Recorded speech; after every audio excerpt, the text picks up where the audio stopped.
তোমার লেখো তাহলে কি লিখবে সবাই? শক্তির সংরক্ষণ সূত্র।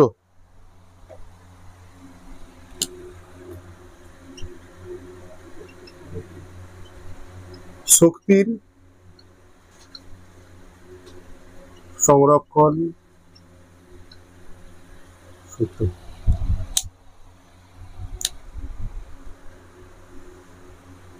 কি বলা সংরক্ষণ? আবার বললাম, এটা বললাম, যা বললাম লিখতে লিখবো, আমি যেটা বললাম আমি সেটা লিখবো। দেখো, মহাবিশ্বে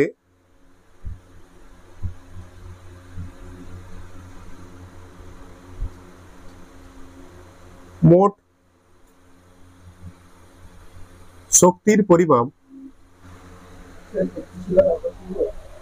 মহাবিশ্বে মোট শক্তির পরিমাণ ধ্রুবক, অর্থাৎ মহাবিশ্ব সৃষ্টির সময় মোট যে পরিমাণ শক্তি ছিল এখনো সেই পরিমাণ শক্তি রয়েছে, এবং শক্তিকে সৃষ্টি বা ধ্বংস করা যায় না। শক্তি শুধুমাত্র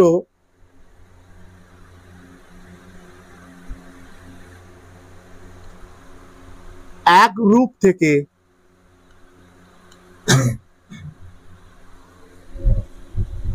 অন্য রূপে পরিবর্তিত হয়। যান্ত্রিক শক্তি মানে কি বলো? গতিশক্তি। আর আমরা গতিশক্তি আর স্থিতিশক্তিকে বলি তো যান্ত্রিক শক্তি। বলছে যান্ত্রিক শক্তিও কোন বস্তুর মধ্যে মোট যান্ত্রিক শক্তিও কি থাকে?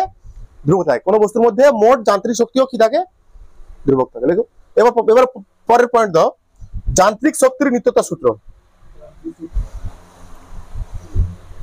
হয়েছে? এটা বুঝিয়ে দিচ্ছি আমি, এটা বুঝিয়ে দিচ্ছি। বিভিন্ন ক্ষেত্রে দেখবো কি কোন শক্তিতে রূপান্তরিত হচ্ছে। যেমন দেখবো আমরা গতিশক্তি থেকে স্থিতিশক্তি দেখবো কোথায় পরিবর্তন হচ্ছে, গতিশক্তি থেকে স্থিতিশক্তি পরিবর্তন হচ্ছে। বা বলবো বৈদ্যুতিক ফ্যানে কোন শক্তিতে রূপান্তরিত হচ্ছে, বৈদ্যুতিক আলোতে, লাইটে কোন শক্তি রূপান্তরিত হচ্ছে, সাইকেল চালানোর সময় কোন শক্তি রূপান্তরিত হচ্ছে, তাপ বিদ্যুৎ কেন্দ্রে কোন শক্তি রূপান্তরিত হচ্ছে, এগুলো আমরা দেখবো। ঠিক আছে? এক নম্বর আমরা করবো, মনে করো এক নম্বর আমরা করবো, আচ্ছা আগে কিছু করি, স্থিতিশক্তি থেকে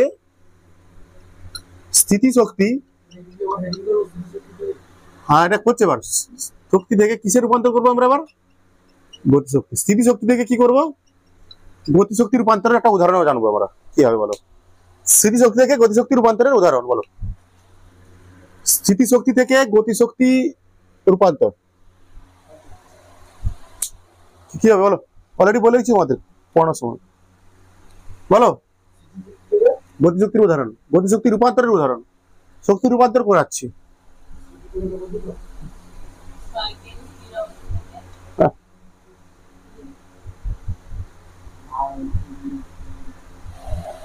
ঠিক আছে? তাহলে স্থিতিশক্তি থেকে গতিশক্তির পরিবর্তনের উদাহরণ কি কি দিলাম আমরা? পরীক্ষায় পড়ার সম্ভাবনা আছে এগুলো। একটা প্রশ্ন, স্থিতিশক্তি থেকে গতিশক্তি পরিবর্তনের উদাহরণগুলো কি কি দিলাম? উঁচু স্থানে থাকা আবদ্ধ জলাশয়ের জল যদি আমরা ছেড়ে দিই, সেই জল, আমরা জানি কি আবদ্ধ জলাশয়ে স্থিতিশক্তি সঞ্চিত থাকে, তাই তো? সেই জল ছেড়ে দিলে গতিশক্তিতে পড়বে। তবে যে ধনুকের দড়ির মধ্যে তীর নিয়ে যদি আমরা টানি তখন তার মধ্যে সঞ্চিত হয়, ছেড়ে দিলে সেটা আবার গতিশক্তিতে পরিণত হয়। যে সেম রাবারের গুলতি রাবারের মধ্যে পাথর নিয়ে টেনে ছেড়ে দিলেও তাই হয়। আবার দম দেওয়া ঘড়িতেও তাই কি হয়? দম দেওয়া ঘড়িতে দম দিলে যে স্প্রিংটা হয় সংকুচিত হয়ে যায়। সংকুচিত হয়ে যাওয়ার জন্য ওর মধ্যে স্থিতিশক্তি সঞ্চিত হয়। এরপর যদি এই দম দেওয়া বন্ধ করে দিই তখন ঘড়িটা চলতে শুরু করে, মানে এখানটায় স্প্রিং এর পছন্দ আস্তে আস্তে হচ্ছে, ঘড়িও চলছে, মানে এখানটায় স্থিতিশক্তি গতিশক্তিতে রূপান্তরিত হচ্ছে। হচ্ছে বি, গতিশক্তি থেকে স্থিতিশক্তি রূপান্তরের উদাহরণ। একটাই বলবো, এটা মাথায় আসছে না আমার। গতিশক্তি থেকে স্থিতিশক্তি রূপান্তরের উদাহরণ, যখন একটা বস্তুকে আমরা উপরের দিকে ছুড়ি তখন বস্তুর গতিশক্তি ধীরে ধীরে কি হয়? হ্রাস পায় এবং স্থিতিশক্তি বৃদ্ধি পায়, এবং সর্বোচ্চ অবস্থানে গিয়ে বস্তুর মধ্যে সর্বোচ্চ স্থিতিশক্তি আসে। কারণ তখন বস্তুটা কি হয়ে যাচ্ছে, স্থির হয়ে যাচ্ছে, তাই না? কোনো বস্তুকে, একটা বস্তুকে উপর দিকে ছুটছি, তাই তো, কি হবে, উপরে গিয়ে কি হয়ে যাবে, স্থির হয়ে যাবে। মানে একটা বস্তু যেই উপর দিকে ছুটছি সর্বোচ্চ ধীরে ধীরে তার গতিশক্তি হ্রাস পাবে এবং স্থিতিশক্তি বৃদ্ধি হবে। যখন সে সর্বোচ্চ অবস্থানে পৌঁছবে, যখন সে সর্বোচ্চ অবস্থানে পৌঁছবে তখন তার সমস্ত গতিশক্তি স্থিতিশক্তিতে রূপান্তরিত হবে।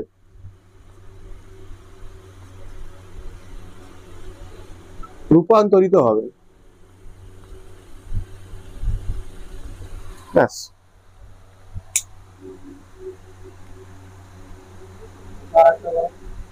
বলেছি যখন কোনো বস্তুকে আমরা উপর দিকে ছুড়ি, যখন বস্তুটা সর্বোচ্চ অবস্থানে পৌঁছায় তখন তার সমস্ত গতিশক্তি স্থিতিশক্তিতে রূপান্তরিত হয়। বলতে পারি আমরা কি, একটা বস্তুকে যখন আমরা উপর দিকে ছুড়বো তখন বস্তুটি সর্বোচ্চ অবস্থানে পৌঁছাবে, ঠিক আছে? তখন বস্তুর সমস্ত গতি, একটা বস্তুকে ছুটছে মানে কি, তার মধ্যে কি শক্তি আছে, গতিশক্তি আছে। যেই উপর দিকে উঠে থাকবে তার মধ্যে কি গতিশক্তি কমে থাকে আর স্থিতিশক্তি কি হয়, বৃদ্ধি পেয়ে থাকে। যখন সর্বোচ্চ উচ্চতায় যাবে সেই বস্তুটা কিছু সময়ের জন্য কি হবে, কিছু সময়ের জন্য স্থির হবে।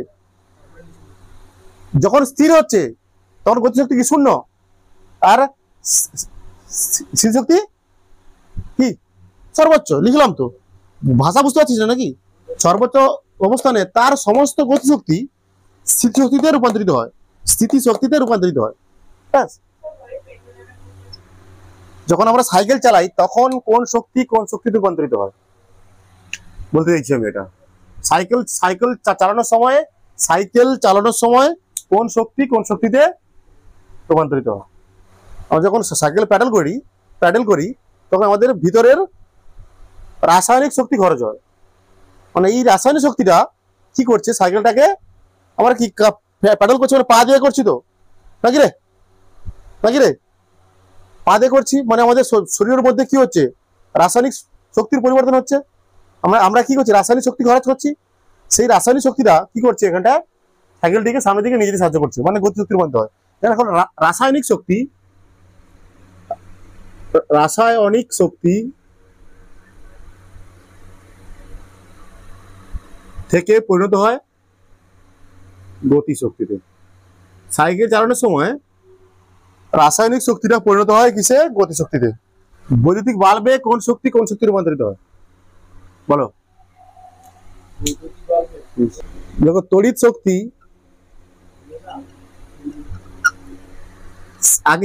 আগে দেখো, আগে কি হয়, বাল্বে তড়িৎ শক্তি, বাল্বে গেল ওখানে তার থাকে, ফিলামেন্ট থাকে, সেটাকে উত্তপ্ত করে আগে, মানে তাপ শক্তি, সেটা তাপ শক্তিটা হয়। তড়িৎ শক্তি থেকে আগে হয় তাপ শক্তি, সেই তাপ শক্তিটা কিসে হয়, তাপ শক্তিটা পরিণত হয় আলোক শক্তিতে। বৈদ্যুতিক বাল্বে কি হচ্ছে, তড়িৎ শক্তি প্রথমে তড়িৎ দিচ্ছে আমার বাল্বে তড়িৎ গিয়ে কি হচ্ছে, ওর মধ্যে বাল্বের মধ্যে ফিলামেন্ট থাকে, ঠিক আছে, তারের কুণ্ডলী, সেই কুণ্ডলীটা গরম হয়, মানে তাপ শক্তি উৎপন্ন হয়। সেই কুণ্ডলীটা গরম হওয়ার পর আলোক শক্তি উৎপন্ন করে বাল্বে।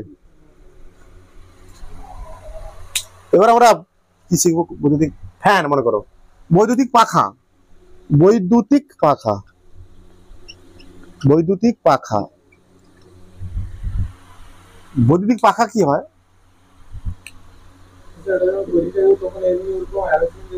হ্যাঁ হ্যাঁ, আবার কি বৈদ্যুতিক পাখায় কি পরিণত হয়,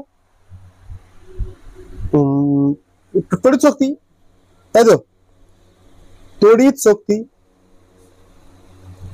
বৈদ্যুতিক পাখায় আগে সুইচ অফ করতে, অন করতে হবে, তড়িৎ আসবে, তড়িৎ আসার পর কি হবে, পাখাটা কি হবে, পাখাটা কি হবে, ঘোরানো শুরু, ঘুরবে। তাহলে কি শক্তি হচ্ছে, তাহলে ঘুরছে মানে কি শক্তি, বায়ু শক্তি, গতি শক্তি, কি শক্তি, রোটেশনাল কাইনেটিক এনার্জি উৎপন্ন হয়, কাইনেটিক শক্তি, এনার্জি। হ্যাঁ, তাহলে তড়িৎ শক্তি পরিণত হয় গতি শক্তিতে বৈদ্যুতিক পাখায়। এবার মনে করো ইস্ত্রি, বৈদ্যুতিক ইস্ত্রিতে, বৈদ্যুতিক ইস্ত্রিতে, বৈদ্যুতিক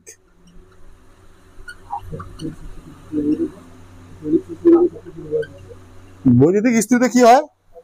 তড়িৎ শক্তি তাপ শক্তিতে, অবশ্যই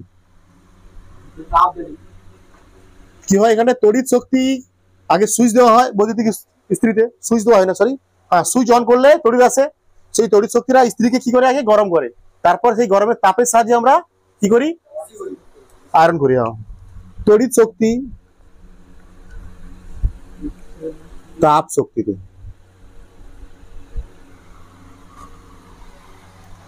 তারপর মনে করো আমি আর বলতে পারি বৈদ্যুতিক মোটর, বৈদ্যুতিক মোটরে কি হয়? বৈদ্যুতিক মোটর,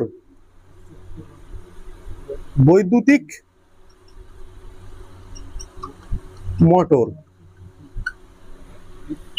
কি হয়? বৈদ্যুতিক মোটর আগে কি হয়? আমরা সুইচ দিই তো, কারেন্ট যায় তো, কারেন্ট গেলে কি হয়? সেই মেশিনটা কি করে জলটাকে এক জায়গা থেকে অন্য জায়গায় পাঠায়, মানে কি হচ্ছে এটা? গতিশক্তি। তড়িৎ শক্তি থেকে গতিশক্তি বা যান্ত্রিক শক্তি।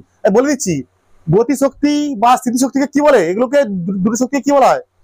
যান্ত্রিক শক্তি। অনেক সময় যান্ত্রিক শক্তি লেখা থাকতে পারে, ঠিক আছে, অনেক সময় যান্ত্রিক শক্তিও লেখা থাকতে পারে। তাহলে বৈদ্যুতিক মোটরে কি হচ্ছে? আমরা তড়িৎ শক্তি পরিণত হয়, তড়িৎ শক্তি পরিণত হয় কোথায়? গতি শক্তিতে। অনেক সময় গতি শক্তি স্থির শক্তির জায়গায় লেখা থাকবে কি লেখা থাকবে বলতো? যান্ত্রিক শক্তি লেখা থাকতে পারে, ঠিক আছে।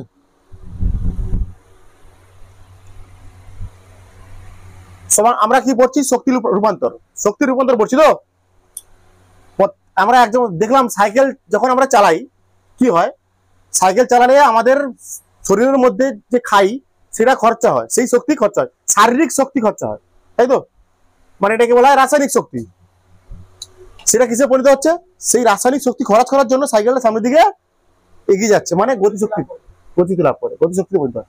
বৈদ্যুতিক বাল্বে আমরা যখন বাল্বে বাল্ব কি হয়? আগে বাল্বে আমাদের কারেন্টের সুইচ দিতে হয়, নাহলে এমনি জ্বলবে, কারেন্টের সুইচ দিতে হয়, মানে তখন কি আসছে? তড়িৎ শক্তি। তারপর বাল্বের মধ্যে থাকে ফিলামেন্ট বা তারের কুণ্ডলী, উত্তপ্ত হয়, মানে কি তাপ শক্তি উৎপন্ন হলো। তো সেই তাপ শক্তি তাপ উৎপন্ন হতে হতে কিসে পরিণত হলো? আলোক শক্তিতে। তারপর হলো বৈদ্যুতিক পাখা, পাখায় কি হয়? সেম, এটাও কি তড়িৎ শক্তি দিতে হবে আগে। তড়িৎ শক্তি দিলে পাখার ব্লেড গুলো কি ঘুরতে থাকবে, মানে গতিশক্তি। এটা কি রোটেশনাল কাইনেটিক এনার্জি বলা হয় একে।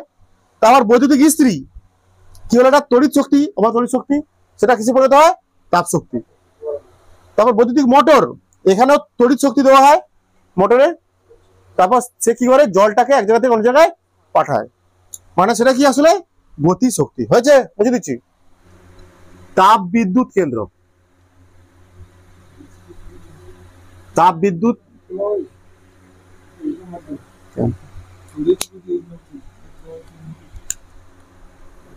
তাপ বিদ্যুৎ কেন্দ্রে কি হয়? তাপ বিদ্যুৎ কেন্দ্রে কি হয়? আগে কয়লাকে পোড়ানো হয়, কি হয়?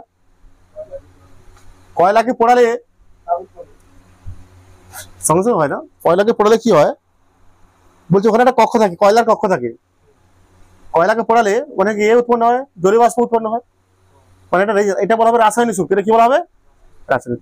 ওখানে কয়লাকে পোড়াচ্ছি মানে কি? ওর রাসায়নিক কয়লাকে রাসায়নিক ভাবে পরিবর্তন করছি, ওখান থেকে বাষ্প উৎপন্ন করছি। কয়লা থেকে কি উৎপন্ন করছি? জলীয় বাষ্প। সেই জলীয় বাষ্পটা কি করা হয়? টারবাইনের কক্ষে থাকে, টারবাইনের কক্ষে পাঠানো হয়। সেই জলীয় বাষ্প প্রচন্ড বেগে উৎপন্ন হয়। যখন কয়লাকে কি করা হয়? তাপবিদ্যুৎ কেন্দ্রে কি করা হয়? একটা কয়লার এরকম কয়লার একটা পাত্র থাকে, ঠিক আছে, বড় পাত্র, বুঝতে পেরেছো? এখানে কয়লা থাকে, এরকম কয়লা থাকে, তাকে কি করা হয়? কয়লাকে প্রথমে এরকম পোড়ানো হয়, আগুন দিয়ে পোড়ানো হয়। তাহলে এখানে প্রচন্ড বেগে কি উৎপন্ন হয়? প্রচন্ড বাষ্প বেগে, প্রচন্ড চাপ ও বেগে বাষ্প উৎপন্ন হয়। বলছে এই তারপরে যে বাষ্পটাকে কি করে? কোথায় পাঠানো হয়? আর একটা কক্ষ আছে, কোথায়? আর একটা কক্ষ আছে, টারবাইনের কক্ষ। কি কক্ষ? টারবাইনের ব্লেড থাকে এরকম, তোমার দেখবে টারবাইনের কক্ষ থাকে, সেখানে পাঠানো হয়। যেই পাঠাবো এখানটায় টারবাইন কক্ষে, এই টারবাইনের চাকা কি হয়? ঘুরতে শুরু করে প্রচন্ড বেগে। বলছে এই টারবাইনের সঙ্গে যুক্ত করা থাকে আমাদের জেনারেটরের আর্মেচার যুক্ত করা থাকে। জেনারেটরের কি থাকে? আর্মেচার। এখানে এরকম করে তড়িৎ ক্ষেত্রের মধ্যে, চৌম্বক ক্ষেত্রের মধ্যে যুক্ত করা থাকে, ঠিক আছে। ট্রেনে আছে, বার ছেড়ে দাও, পরে পরে করা হচ্ছে। কি হচ্ছে, প্রথমে কয়লাকে তুমি তাপ দিই, কয়লা বা এরকম জাতীয় জীবাশ্ম জ্বালানিকে তাপ দিই, মানে এখানটায় উৎপন্ন হচ্ছে কি, কয়লা থেকে উৎপন্ন হচ্ছে জলীয় বাষ্প, বাষ্প বাষ্প প্রচন্ড বেগে বাষ্প উৎপন্ন হচ্ছে, মানে এটা কি রাসায়নিক শক্তি, রাসায়নিক শক্তি। সেই রাসায়নিক শক্তি এসে কি করছে, সেই তারপর সেই জলীয় বাষ্প, বাষ্প স্টিম প্রচন্ড বেগে কোথায় আসছে, টারবাইন কক্ষে আসছে। সেই টারবাইন কক্ষে এসে কি করছে, টারবাইনকে কি হচ্ছে, ঘোরাচ্ছে। ঘোরালে মানে এটা কি শক্তি হচ্ছে, এখানটায় গতি শক্তি। বলছি টারবাইন ঘোরার জন্য টারবাইনের সঙ্গে যুক্ত একটা জেনারেটরের আর্মেচার ঘুরছে, আর্মেচার ঘোরার জন্য এখানে কি হয়, তড়িৎ শক্তি রূপান্তরিত হয়, তড়িৎ শক্তি বা বিদ্যুৎ উৎপন্ন হয়। দেখো এখানটায় কি হচ্ছে, প্রথমে রাসায়নিক শক্তি, রাসায়নিক শক্তি, রাসায়নিক শক্তি কিসে পরিণত হয়, গতি শক্তিতে। সেই গতি শক্তিটা পরিণত হচ্ছে কোথায়, তড়িৎ শক্তিতে। ঠিক আছে,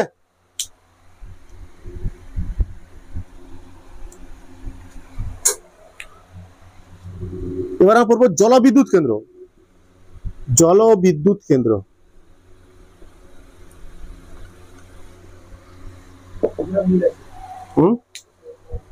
কি, তারপর হচ্ছে কি বলা হচ্ছে, জলবিদ্যুৎ কেন্দ্র কি করা হচ্ছে,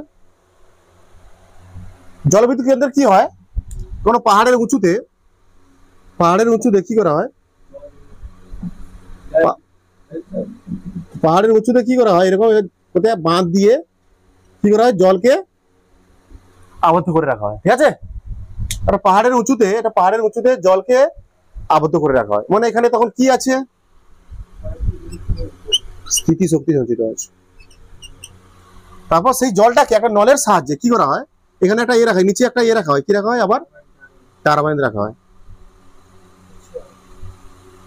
এবার একটা নলের সাহায্যে কি করা হয়, টারবাইনের উপরে জলকে ফেলা হয়, তখন টারবাইন কি হবে, ঘুরবে, তখন এটা কি শক্তি পরিণত হবে, গতি শক্তি।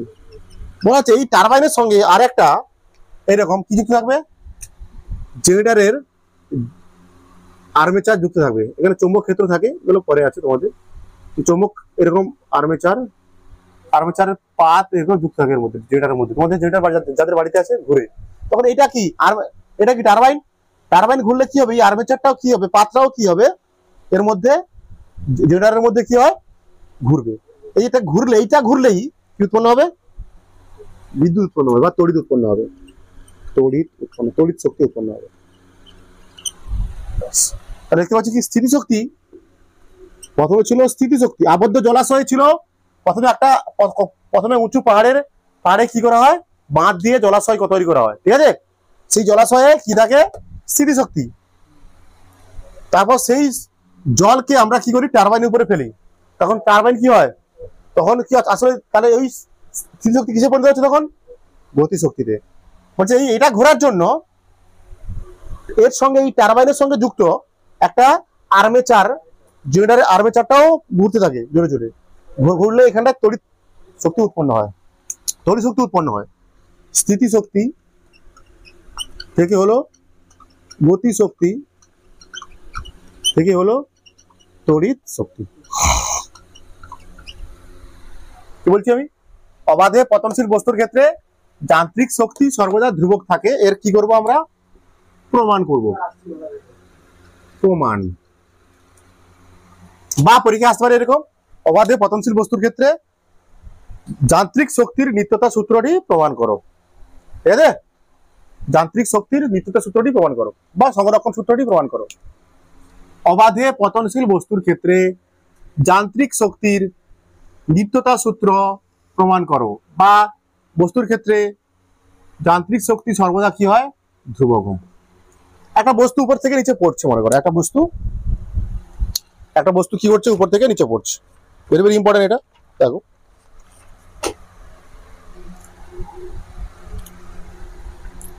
একটা বস্তু উপর থেকে এরকম নিচে পড়ছে, উপর থেকে নিচে পড়ছে, ভালো করে দেখ, এটা তোকে পড়বে। ধরে দিলাম এটা পাহাড়ের উপর থেকে ফেলছি আমি, এটা কি একটা বস্তুকে পাহাড়ের উপর থেকে ফেলছি বা কোনো কোনো কিছুর উপর থেকে ফেলছি, ঠিক আছে। বস্তু পড়তে পড়তে কোনো একটা জায়গায় এখানে আসবে কিছু সময় পর, এখানে আসবে, তাই না? আসবে না? আর এখানে আসবে, লাস্টে আসবে তো। মনে করো বস্তুটা এখানে এলো, কোথায় এলো?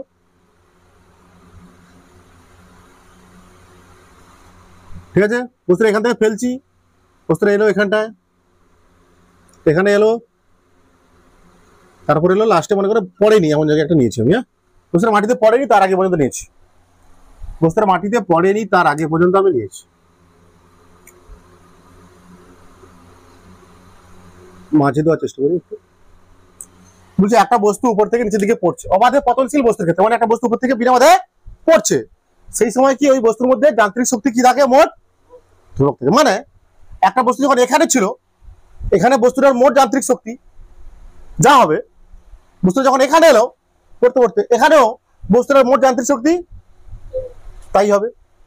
এখানে এলো বস্তুটা, এখানেও বস্তুর মোট যান্ত্রিক শক্তি কত হবে? একই হবে। এখানেও বস্তুর মোট যান্ত্রিক শক্তি একই হবে। সেটা আমাকে প্রমাণ করে দেখাতে হবে, ঠিক আছে? সেটা আমাদের প্রমাণ করে দেখাতে হবে।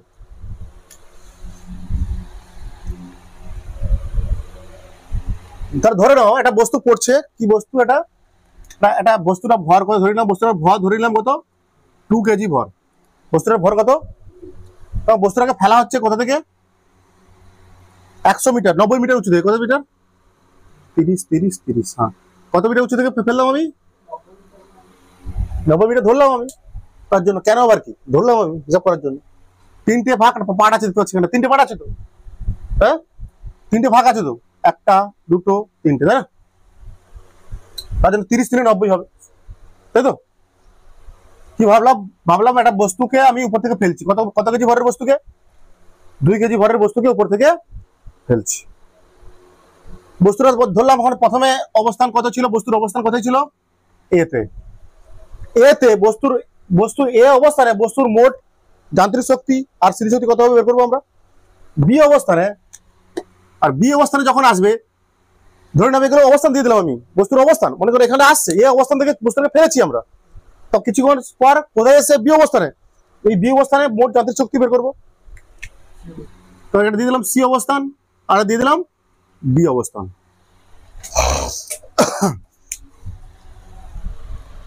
ধরে নিলাম এই প্রত্যেকটার মধ্যে উচ্চতা কত, এইগুলো কত সব, তো এইগুলো 90 মিটার হলে আমরা এগুলো হবে 30 মিটার করে, নাকি? এদের মাঝে গ্যাপ কত হবে তাহলে? 30 মিটার। এগুলো কত? 30 মিটার করে। আগে লেখো, আগে কিছু লেখো। দেখো, কোন অবাধে কোন পতনশীল বস্তুর যে কোনো অবস্থানে, বলছি কি অবাধে যে কোনো অবাধে কোনো পতনশীল বস্তুর যে কোনো অবস্থানে, অবাধে একটা বস্তু পড়ছে নিচের দিকে, তার যে কোনো অবস্থানে, এখানে ভাবলে যা এখানে এখানে এখানে বলা হচ্ছে অবাধে যে কোনো অবস্থানে, তার মধ্যে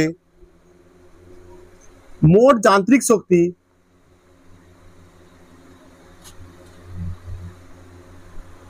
ধ্রুবক থাকে।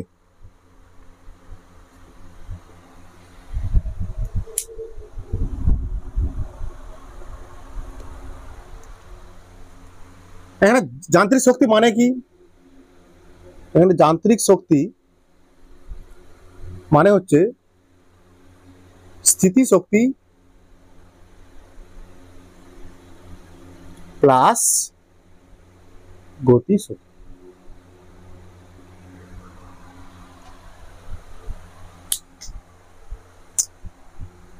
ঠিক আছে, ধরে নাও মনে করি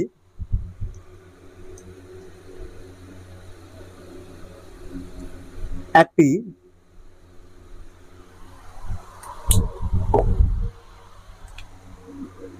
দুই কেজি ভরের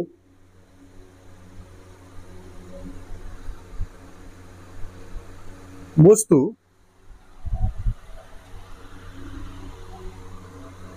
90 মিটার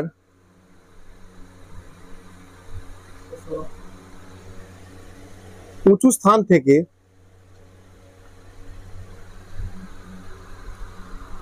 বিনা বাধায় পড়ছে।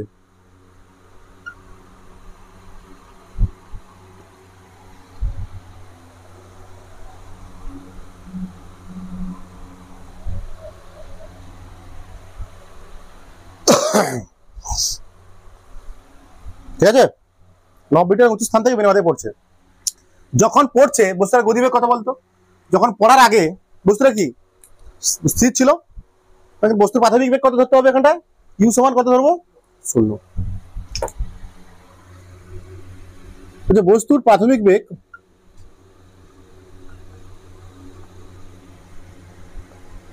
ইউ সমান এখানটায় 0, মানে এই জায়গাটা যখন বস্তু ছিল, আগে তো ফেলা হচ্ছে না, ইউ সমান কত? 0।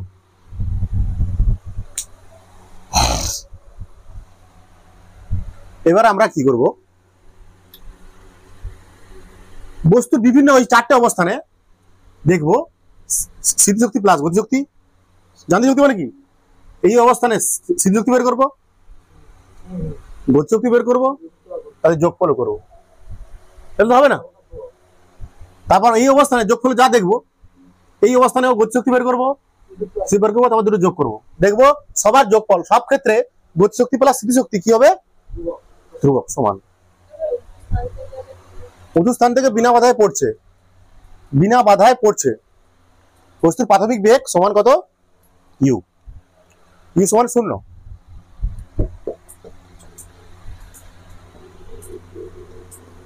দেখো হয়েছে লেখা এত দূর। তোমরা লেখো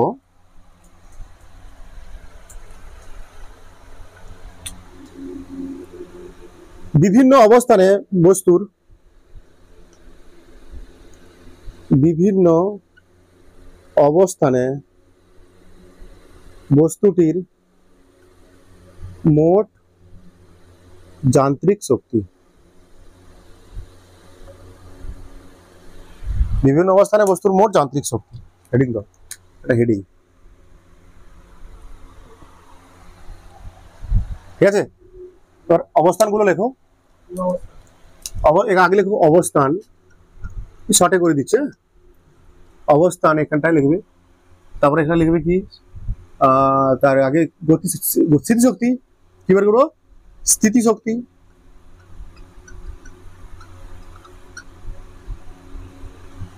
তারপর কি লিখবো? গতিশক্তি, তারপর লিখবো মোট শক্তি।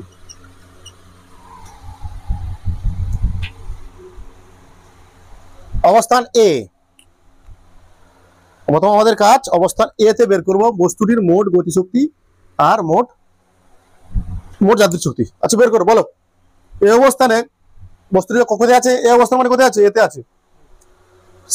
স্থিতিশক্তি বলো, বল বল বল, স্থিতিশক্তি বল, বল। হ্যাঁ, এখানে জির মান ধরে নাও, জির মান ধরো 9.8 আর কি। বলো,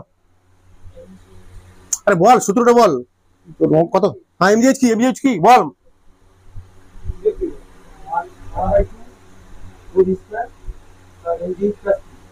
এই জায়গায় এ অবস্থানে বস্তুর স্থিতিশক্তি বল, এ যখন এখানটা ছিল বস্তুটার স্থিতিশক্তি বলো।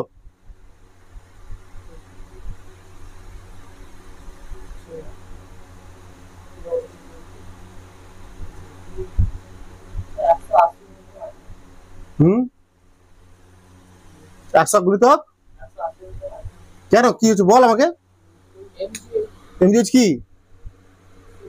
সূত্র? বলো সূত্রটা কি, এমজিএইচ কি? এমজিএইচ, এম সমান কত? 2 কেজি, উচ্চতা মানে 90, 9.8 জুল। আর 98 কোথায় বলছিস? 10 তো 98 গুণিতক 18,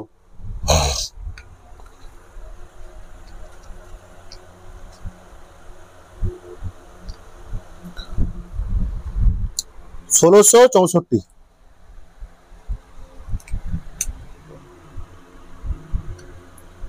1600 না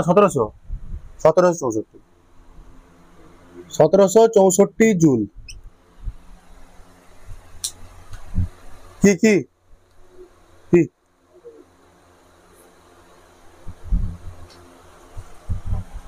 এবারে গতিশক্তি কত হবে এখানটা? গতিশক্তি সূত্র কি? Half m v square. এই অবস্থায় গতিশক্তি কত হবে তাহলে?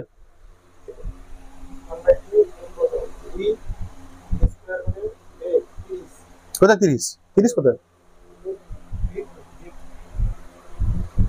বেগ এই জায়গায় বেগ কত? শূন্য। তাহলে কত হবে তাহলে? শূন্য হবে। তাহলে কি? Half m v square, half into 2 into 0 square, মানে 0 জুল। 0 জুল। তবে এখানে মোট শক্তি মানে এখানটা কি? Potential energy plus kinetic energy কত হচ্ছে?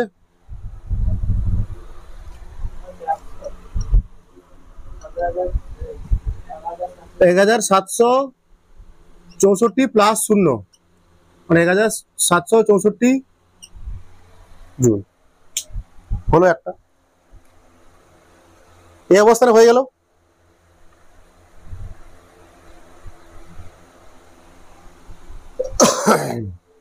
এবার বি অবস্থানে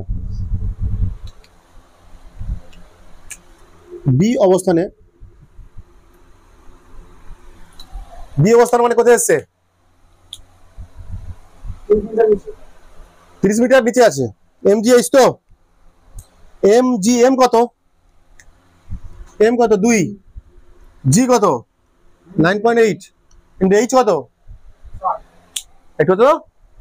কত বলো? 60। নিচের উচ্চ দেখতে হবে, এখান থেকে পড়লে কি দেখতে হবে? দেখবো নাকি আমি? দেখতে হবে বস্তুটা ভবিষ্যতে কত উচ্চতায় আছে। 60। 60 জুল। কত হবে এটা?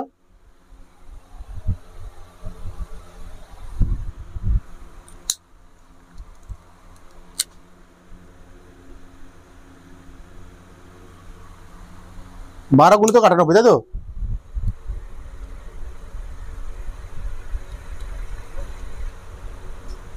$1176 জুল। 1176 জুল।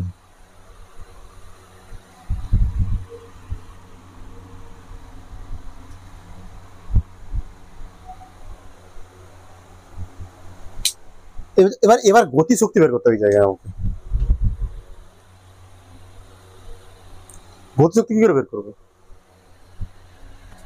আমি এখানে মুছে দিচ্ছি, উপরে লাগবে আমার কিছু। তোমরা বক্সের নিচে করতে হবে তোমাদের এটা। এরপর কিছু জিনিস করতে হবে এখানটা, কিছু জিনিস নিচে করতে হবে বক্সের নিচে। পারবি? হ্যাঁ, নিচে করতে হবে তোমাদের।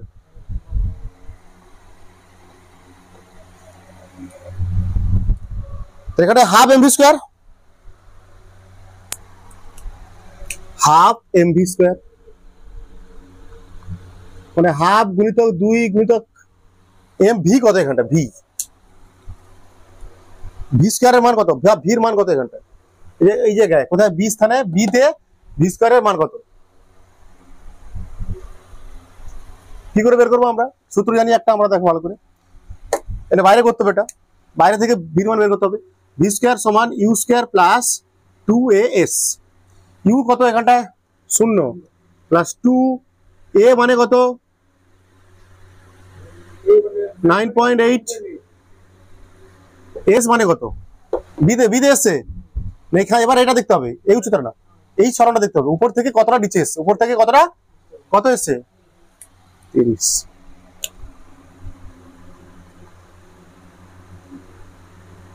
তার কত হচ্ছে এটা?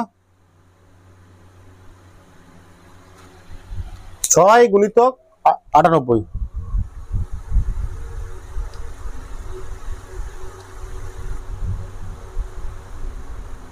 $588। ভি স্কয়ারের মান কত হলো? 588। এখন লিখবো আমরা ভি স্কয়ারের মান কত পেলাম? 588। 2 দিয়ে কেটে গেল। তাহলে কত পেলাম এটা 588 জুল। এদের যোগ কত হবে এখানে তাহলে 1176 প্লাস 588 সমান কত হয়, যোগ করলে কত হবে 4 15 6 হাতে আছে 1 6 7 হয়ে গেছে জুল। একই আছে তো সি অবস্থানে করো, এগুলো পাশে করতে হবে, তো পাশে না নিচে করতে হবে। সি অবস্থানে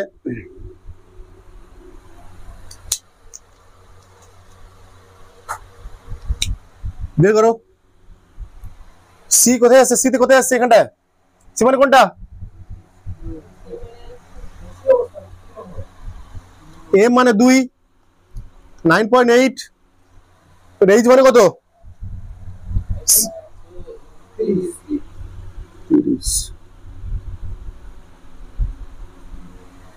6 গুণিতক 98 6 গুণিতক 98 কথাটা হয়েছিল না 6 গুণিতক 98 মানে 588 জুল।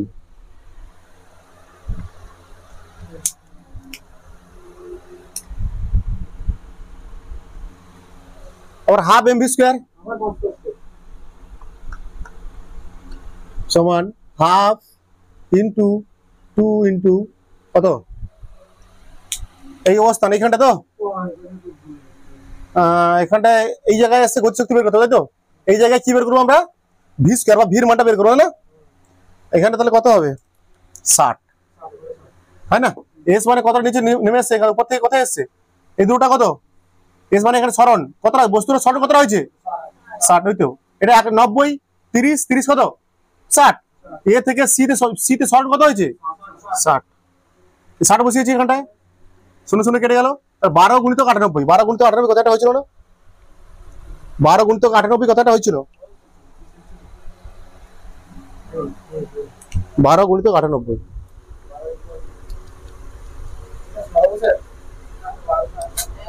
1176 1176 কে দুই কেটে গেল 1176 জুল। তাহলে এখানটা কি কি পেলাম আমরা উল্টো হয়ে গেছে, এবারে উল্টো হয়ে গেছে, এইটার এ এইটা এইটার এ এইটা এইটার এ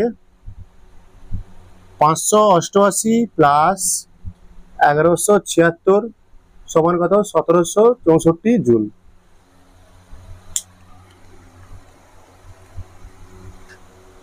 ঠিক আছে, এমজিএইচ তো বোঝা যাচ্ছে, এমজিএইচ গুলো বোঝা যাচ্ছে তো, এমজিএইচ মানে এম মানে কত 2 কেজি ভরের বস্তু বলেছি আমি, জি মানে কত 9.8, এইচ মানে কত ভূমি থেকে কত উচ্চতায় আছে, যখন এই অবস্থানে ছিল ভূমি থেকে কত উচ্চতায় ছিল 90 মিটার, তার জন্য 90 দিয়ে গুণ হয়েছে, তার জন্য 90 দিয়ে গুণ। তার বি অবস্থানে স্থিতিশক্তি কত ছিল, বি অবস্থানে স্থিতিশক্তি কত ছিল এম জি এইচ, এম মানে কত 2, জি মানে 9.8, এইচ মানে কত বি অবস্থানে এইচ মানে কত ভূমি থেকে কত উচ্চতায় আছে 60, তো সি অবস্থানে ভূমি থেকে কত উচ্চতায় আছে 30, এই জন্য 30 লিখেছি, এম জি এইচ মানে এম ইন্টু 9.8 ইন্টু 30। এবার গতিশক্তি দেখো এই অবস্থানে গতিশক্তি কত, এখানে বস্তুর গতিবেগ কত ছিল, বস্তু প্রথমে স্থির ছিল 0, দুটো যোগ করেছি মোট গতিশক্তি। তারপর বি অবস্থানে half m v square, half মানে হাফ, এম মানে কত 2 কেজি ভরের বস্তু বলেছি, ভি স্কোয়ারের মানটা কি করে পেয়েছি এখানটায় আমরা, ভি স্কোয়ার সমান ইউ স্কোয়ার প্লাস 2s, তাই তো ইউ মানে কত প্রাথমিক বেগ কত ছিল 0, 2 ইন্টু এ মানে কত অভিকর্ষ ত্বরণ 9.8, আর এবার বি অবস্থানে কতটা সরণ হচ্ছে, বি অবস্থানে সরণ কত 30, বি অবস্থানে সরণ 30 ছিল, তার জন্য এস এর জায়গায় 30 লিখেছিলাম, কাটাকাটি করে এটা হয়েছিল 588, ভি স্কয়ারের মান হয়েছিল 588। তারপর যখন সি স্থানে এলো এস ছিল কত 60 দিয়ে গুণ করেছি এখানটায়, এখানে এসে 1176 গুণ করলে হচ্ছে 1100, এখানে 1176 ছিল 1176 জুল। তারপর কি করেছি সব জায়গায় মোট শক্তি মানে যে দুটো যোগ করে এটা পেয়েছি, এই দুটো যোগ করে এটা পেয়েছি, এই দুটো যোগ করে এটা পেয়েছি। ওইখানে পড়বে, এটা বলে দিচ্ছি এখন।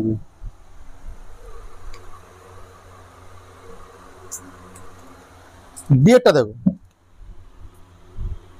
লাস্ট অবস্থান স্থিতিশক্তি কত এখানটা mgh, তো স্থিতিশক্তি কত শূন্য, এইচ কত পড়ে গেছে নিচে শূন্য, mgh এখানে gh কত, এই যে শূন্য মানে শূন্য, এখানে ইয়ে কত হবে বলতো, হাফ mv স্কয়ার, তাহলে এখানে হবে v square u square plus 2as, u square মানে শূন্য স্কয়ার প্লাস 2a মানে কত 9.8, এই জায়গাটায় তাই তো, এই জায়গাটা কি করছি গতি শক্তি বের করছি, মানে হাফ mv স্কয়ার, তো half into 2 into v square মানে কত, v স্কয়ার মান বের কত এখানে কোন জায়গায় বি অবস্থানে, তাহলে সূত্র কি পেয়েছি v স্কয়ার সমান u square plus 2as, u square plus 0 square plus, হ্যাঁ বোঝাচ্ছি, তাহলে ডি কত হবে এখানটা 90, কতটা সরণ হয়েছে বস্তুর 90 সরণ, 30 30 30 90, 10 18 গুণিত 98, 18 গুণিত 98 মানে এইটা 1764 জুল, তাহলে এখানটাও কত হবে 0 প্লাস 1764 মানে 1764 জুল, ব্যাস।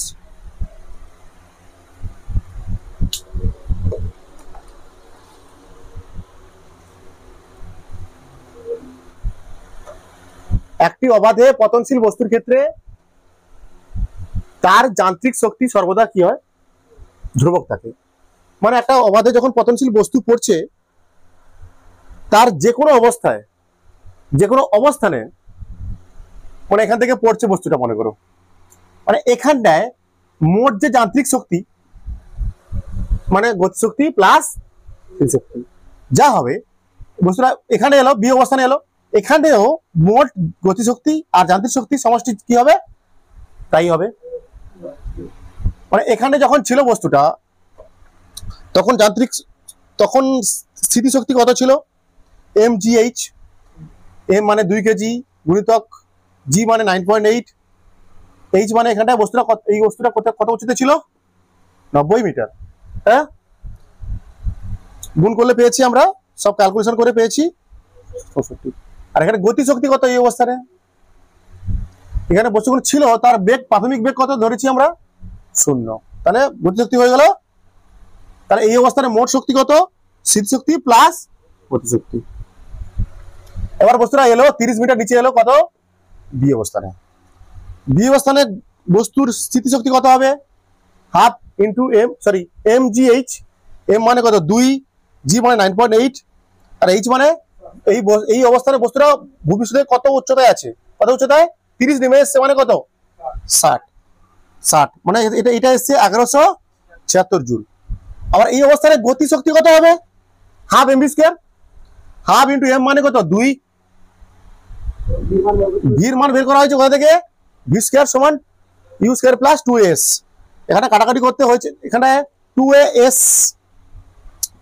এখানে s এর জায়গায় কত s টা কত, এখানটা অ্যাকচুয়ালি কতটা নেমেছে বস্তুটা 30, সেখান থেকে ক্যালকুলেশন করে এসছে 588, মানে এটা 588 জুল, দুই দিকে গেলে 588, তাহলে এখানে মোট শক্তি কত, তাহলে বি অবস্থানে মোট শক্তি কত 1176 প্লাস 500 কত হচ্ছে এটা 1764 জুল, একই এসছে। এবার সি অবস্থানে এখানটায় mgh কত হবে m 2, g মানে কত 9.8, h মানে কত ভবিষ্যতে কত হচ্ছে না 30, কত হয়েছে 588 জুল। এবার এই অবস্থানে আমার কি বের করতে হবে গতি শক্তি হাফ mv স্কয়ার, এখানে সেই বিটা বের করেছি সেই একই পদ্ধতিতে, এখানে s কত 60, তাই তো, এখানটা s টা আমরা যখন s টা নেবো এই v স্কয়ারের মান বের করার সময় কোন উচ্চতা s কোনটা নেবো বলতো উপর থেকে উচ্চতা, তাই তো, কত বস্তুর সরণটা এখান থেকে কতটা হয়েছে, এখান থেকে কতটা হয়েছে, সেখান থেকে ক্যালকুলেশন করে এসছে 1176 জুল। আমার এখানে মোট শক্তি তাহলে কত হলো, সি বিন্দুতে মোট শক্তি এইটা প্লাস এইটা সমান সেই 1764 জুল। তারপর এমজিএইচ, তারপরে বস্তুটা কোথায় গেল, ভূপৃষ্ঠে এসে গেল। তখন বস্তুর উচ্চতা কত, 0। বস্তুটা ভূপৃষ্ঠ থেকে কত উচ্চতা আছে, তার জন্য এমজিএইচ কত হবে, 0। কিন্তু এইখানে গতিশক্তি কত হবে, এটা পার্টিকুলার এই জায়গায় পড়ার আগে মুহূর্তে আর কি, পড়ার আগের মুহূর্তে বস্তুর স্থিতিশক্তি হয়ে যায় কত, 0 হয়ে যায় পড়ার আগের মুহূর্তে। সেখানে আর ম্যাক্সিমাম হয়ে যায় বস্তুর বেগটা, গতিশক্তিটা হয়ে যায় ম্যাক্সিমাম। এখানে তাহলে গতিশক্তি কত হবে, half m v square. Same একই প্রসেস, ভি স্কোয়ারটা বের করা হয়েছে এইভাবে, ভি স্কোয়ারটা বের করা হয়েছে কি হবে, ভি স্কোয়ার সমান ইউ স্কোয়ার প্লাস 2s।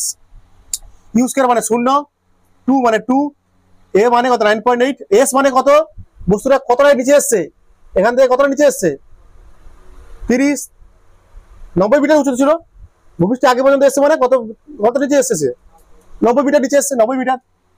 এখানে যাত্রা শুরু করে বস্তুটা সরণ হয়েছে এখানে পর্যন্ত 90 মিটার সরণ হয়েছে, 90 দিয়ে গুণ করেছে এসে জায়গায়, 90 দিয়ে গুণ করা হয়েছে, কাটাটি করে হয়েছে কত 1764, এদের যোগ করলে 1764। তাহলে আমরা কি দেখতে পাচ্ছি, প্রমাণ হয়ে গেল তো যে অবাধে পতনশীল বস্তুর ক্ষেত্রে, তাহলে কি প্রমাণ হয়ে গেল যে অবাধে পতনশীল বস্তুর ক্ষেত্রে বস্তুর সব অবস্থা নেই, তার মধ্যে মোট যান্ত্রিক শক্তি কি থাকে, ধ্রুবক থাকে। অতএব নিচে লেখো, অতএব অবাধে পতনশীল বস্তুর ক্ষেত্রে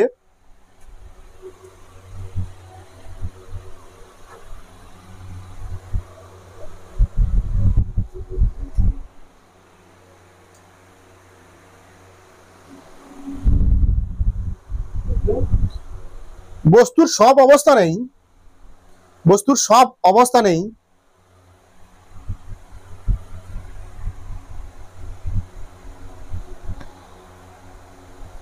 বস্তুর মধ্যে মোট যান্ত্রিক শক্তি ধ্রুবক থাকে, বস্তুর মধ্যে মোট যান্ত্রিক শক্তি ধ্রুবক থাকে।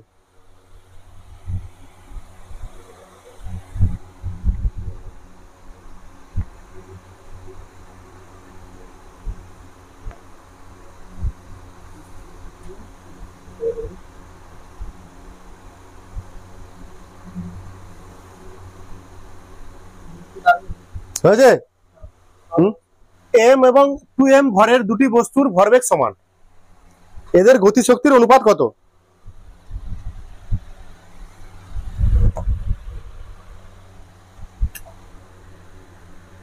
ধরো বস্তু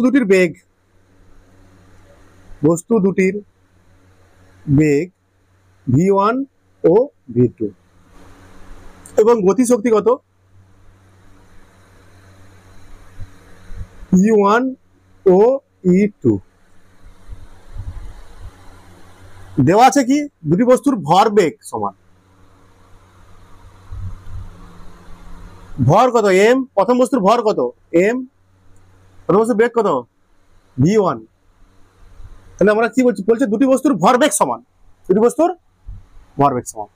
তাহলে দুটি বস্তুর ভর কত, একটা বস্তুর ভর কত m, বস্তু 2m, একটা বস্তু আবার ওই দুটো বস্তুর একটা বেগ কত v1 আর একটা বেগ, তাহলে এদের ভরবেগ কত হবে, তাহলে প্রথম বস্তুর ভরবেগ কত হবে, ভর কত, প্রথম বস্তুর ভর কত m, বেগ কত v1, আর এই বস্তুর ভরবেগ কত 2m v2। এই দুটো কি বলা হয়েছে, এদের ভরবেগ সমান এবং সমান mm কেটে দাও, তাহলে কি বললাম v1 সমান 2v2। আচ্ছা, এবার আমরা কি করতে পারি, তাহলে তোর প্রশ্ন অনুসারে তোর শর্ত অনুযায়ী নাকি আমরা বলি না, প্রশ্ন অনুযায়ী অঙ্কের মতো হয়ে যাচ্ছে তাই না, প্রশ্ন অনুযায়ী এটা। এবার বের করো প্রথম বস্তুর গতিশক্তি কত ধরেছি আমি E1, প্রথম বস্তুর গতিশক্তি কত E1 সমান তাহলে কত হবে হাফ mv স্কয়ার, তো m বড় হাতের m, তার v1 এর স্কয়ার। আর দ্বিতীয় বস্তুর গতিশক্তি হবে E2 কত হবে হাফ 2m ইন্টু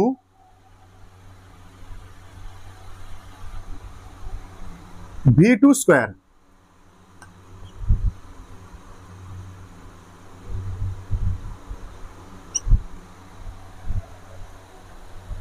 তাই তো? তাহলে প্রথম হ্যাঁ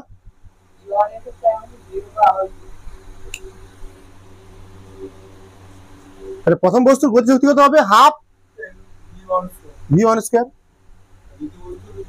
half 2m v2 square, right? আচ্ছা, আবার v1 এর মান কত? 2v2। কোথায় m কোথায়? v1 এর মান কত বেরিয়েছে এখান থেকে?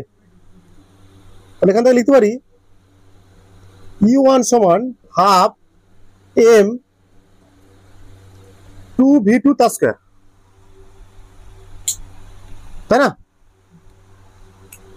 বা মানে u1 হবে হাফ m গুণিতক 4v2 স্কয়ার। প্রথমটার এটা করছি, প্রথমটা জায়গায় কি করছি? v1 এর মান বসাচ্ছি। v1 এর মান কত বেরিয়েছে এখানে দেখতে পাচ্ছি আমরা? 2v2 কাটাকাটি করেছি, এবার হয়ে গেছে। এবার নিচে করো u1 সমান, অনুপাত মানে কি? ভাগ। e1 বাই e2 সমান half m into 4v2 square by half m into half m না, half into 2m into v2 square. Half half কেটে গেল, m কেটে গেল, v স্কয়ার কেটে গেল, আর কি পড়ে আছে? 4 আর 2, 2 দুগুণে 4, মানে 2/1। অতএব e1 is to e2 সমান 2:1 উত্তর।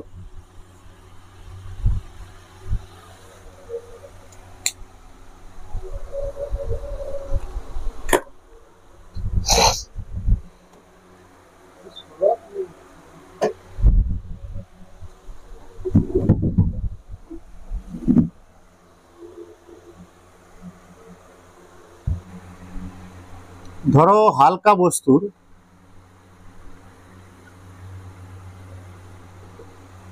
ভর m, বেগ u, ভারী বস্তুর ভর বড় হাতের m, বেগ v। বলছি একটি হালকা ও একটি ভারী বস্তুর ভরবেগ সমান। ধরো হালকা বস্তুর ভর কত? m, বেগ কত? u, আর ভারী বস্তুর ভর ধরলাম কত? বড় হাতের m আর v। ওই দুটি ভরবেগ সমান, গতিশক্তির অনুপাত করো, গতিশক্তির অনুপাত করো। ভরবেগ সমান তো কি হয়েছে? আচ্ছা, ভরবেগ পরে দেখছি, এটা দেখো পরে দেখছি। দুটো ভরবেগই সমান। আচ্ছা দেখো,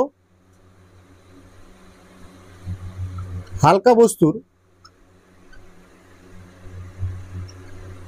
গতিশক্তি বাই ভারী বস্তুর গতিশক্তি। হালকা বস্তু গতিশক্তি কত? Half m v square, half m u square. আচ্ছা, ভারী বস্তুর গতিশক্তি কত হবে? Half m v square. এখানে কি দেওয়া আছে? দুটি বস্তুর ভরবেগ সমান, তাই না? মানে বলতে পারি m u সমান m বড় হাতের m v, না?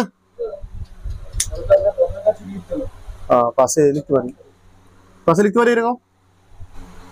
এক কাজ করো, এবার এখানে m গুণ করো, এখানে m দিয়ে গুণ করো, তাহলে কি হবে? এটা m square u square by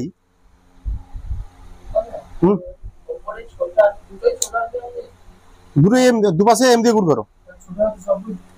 কোনটা ছোট হাতের? এটা? হ্যাঁ অবশ্যই, ছোট হাতের m দিয়ে গুণ করছি, মানে ছোট ভর দিয়ে গুণ করছি, বুঝতে পারছো? তার কথা হলো m v স্কয়ার m, তাহলে এখানে m স্কয়ার u স্কয়ার সমান লিখতে পারি আমরা কি? m square square. এইটা হ্যাঁ, এই জায়গায় পুট করবো আবার m square v square by m v square m।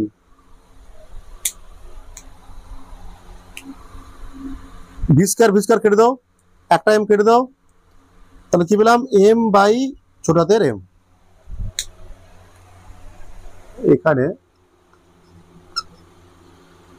বড় হাতের এম গ্রেটার দেন, তাহলে এখানে কি পেলাম অ্যাকচুয়ালি, এটা যদি এটা দেওয়া হয় E1, এটা দেওয়া যায় E2, তাই না, বা E1 বাই E2 সমান এম বাই বড় হাতের M by N.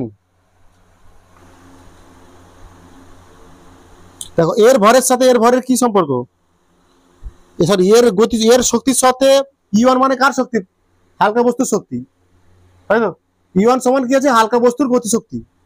R E1 ভরের বস্তুর ভর কত, ছোট হাতের এম, তাহলে এর গতিশক্তি যত হবে, এর যদি গতিশক্তি বাড়ে ভর তাহলে কি হবে, কমবে। তাহলে এর গতিশক্তি যত বেশি হবে ভর কমবে, কিন্তু এটা ব্যস্ত সম্পর্ক আছে তো, তাহলে গতি শক্তির সাথে ভরের কি সম্পর্ক এখানটা, তাহলে যার ভর বেশি তার গতিশক্তি কি হবে, কম হবে। এখানে গতিশক্তির সঙ্গে ভরের কি সম্পর্ক পাচ্ছে, ব্যস্ত সম্পর্ক, মানে এখানটায় গতিশক্তি সমানুপাতিক 1 বাই কি বলতে পারি, গতিশক্তির সাথে এখানে ভরের কি সম্পর্ক, ব্যস্ত সম্পর্ক। যার ভর বেশি তার তাহলে গতিশক্তি কি হবে, কম হবে, যার ভর কম, হালকা বস্তুর ভর তো অবশ্যই কম হবে না। এখানে কি হচ্ছে, হাফ হাফ কেটে দিয়েছি, এম ইউ স্কয়ার, আবার এম গুণ করেছি, তাহলে এম স্কয়ার ইউ স্কয়ার, হ্যাঁ, আর এম ইউ মানে কি এম ভি, তাহলে এম স্কয়ার ইউ স্কয়ার মানে কি হবে, বড় হাতে এম স্কয়ার ভি স্কয়ার বসিয়েছি, আর ভি স্কয়ার কেটে গেছে, একটা এম কেটে গেছে, তাহলে পড়ে আছে বড় হাতের এম বাই ছোট হাতের এম। তাহলে এখানে সম্পর্ক কি পাচ্ছি, গতিশক্তির সঙ্গে ভরের সম্পর্ক কি পাচ্ছি, ব্যস্ত সম্পর্ক। তার জন্য এখানটায় যে বস্তু হালকা সেই বস্তুর গতিশক্তি বেশি, সিম্পল। যত ভর যত বেশি হবে গতিশক্তি তত কমে যাবে। পাটা উপর ধরে নাও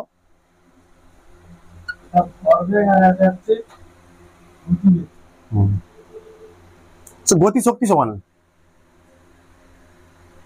গতিশক্তি সমান হবে, হ্যাঁ, গতি বেগ আবার ধরি হালকা বস্তুর ভর ছোট হাতের এম, বেগ ইউ, ভারী বস্তুর ভর বড় হাতের এম, বেগ ভি। এদের কি শক্তি কি সমান, গতি শক্তি সমান, তাই না। দেখো হালকা বস্তুর গতিশক্তি, হালকা বস্তুর গতিশক্তি সমান ভারী বস্তুর গতিশক্তি।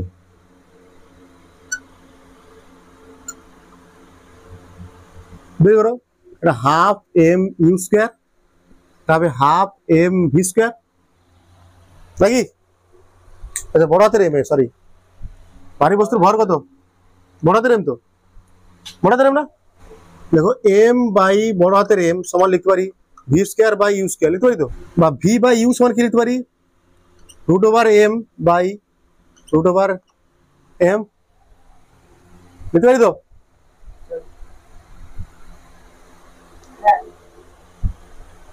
না পারিস না, না পারি না, বলো।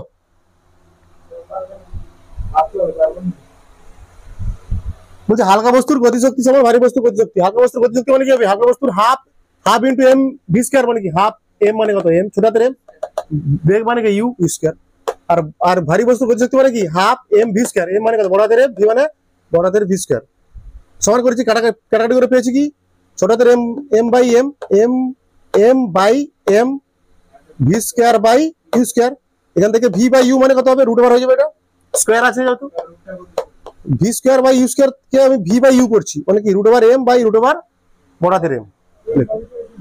হালকা বস্তুর ভরবেগ ধরলাম কত P1, ভারী বস্তুর ভরবেগ ধরলাম কত P2, নাকি পি দ্বারা আমরা কি প্রকাশ করি, ভরবেগ না, পি দ্বারা ভরবেগ প্রকাশ করি তো।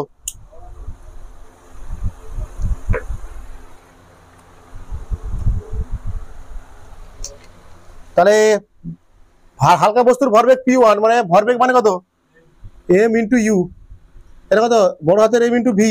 অ্যাকচুয়ালি এখানে কি আছে, কি লেখা আছে, এম বাই ওনাতের M into U by V লেখা আছে না, তাই না? বা আমরা লিখতে পারি এম বাই বড় হাতের এম ইন্টু, দুটো একই রকম লিখতে গেলাম কি করে বলতো, এইটা, তাই তো? হ্যাঁ, বা P1 বাই P2 সমান, এটা কি সেই দিয়া, এটা এখন রুট ওভার এম মানে কি বলতো, হাফ, রুট ওভার হাফ। এই দুটো উপরে এটা ছোট হাতের এম, এটা নিচে রুট ওভার ছোট হাতের এম। এটা কি রুট ওভার মানে কি হাফ, এর উপরে কি আছে এম আছে, এটা এম মানে এম টু দি পাওয়ার 1, এটা কি এম টু দি পাওয়ার কত হাফ, তাহলে ওটা উপরে লিখলে কি করে লিখবো মাইনাস 1/2, তাহলে উপরে কি লিখবো এটা রুট আবার রুট, মানে এটা কি করছে, এটা উপরে উঠে যাচ্ছে, এটা কি এটা মানে কি এম রুট ওভার মানে কি m to the power half, আমার আছে তাহলে 1/2 1 মাইনাস 1/2, তাহলে কত সেই আমার হাফ, হাফ মানে রুট, তাহলে এটাও সেম হবে। তাহলে দেখতে পাচ্ছি আমরা ভরবেগের সঙ্গে ভরের কি সম্পর্ক, সরল সম্পর্ক, সরল সম্পর্ক না। ভরবেগের সঙ্গে দেখো প্রথম বস্তুর ভরবেগ, এটা কি প্রথম বস্তুর ভর, হ্যাঁ বলছি তো, ভরবেগের সঙ্গে ভরের কি সম্পর্ক, হালকা বস্তুরই আছে ভর, ভারী বস্তুর ভরবেগের সঙ্গে ভারী বস্তুর ভর আছে, কেন সমান হবে, তাহলে কার ভারী বস্তু কোনটা, অতএব নিচে লিখবে এখানে কোনটা কার ভর বেশি অঙ্কে তো আছে, ভারী বস্তুর ভর বেশি, তাহলে ভারী বস্তুর ভরবেগ বেশি, সিম্পল লিখে পেলো। আমরা এখানে ভারী বস্তুর ভরবেগ বেশি,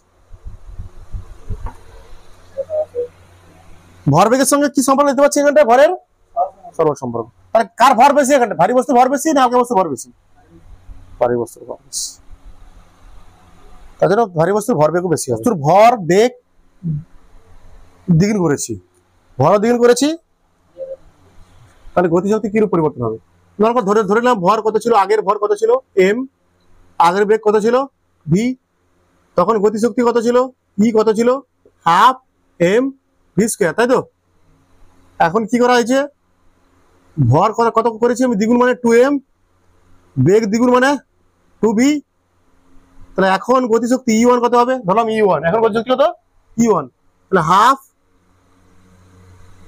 2m half into 2m into 2v তার স্কয়ার, E1 সমান হাফ, হাফ কেটে দাও,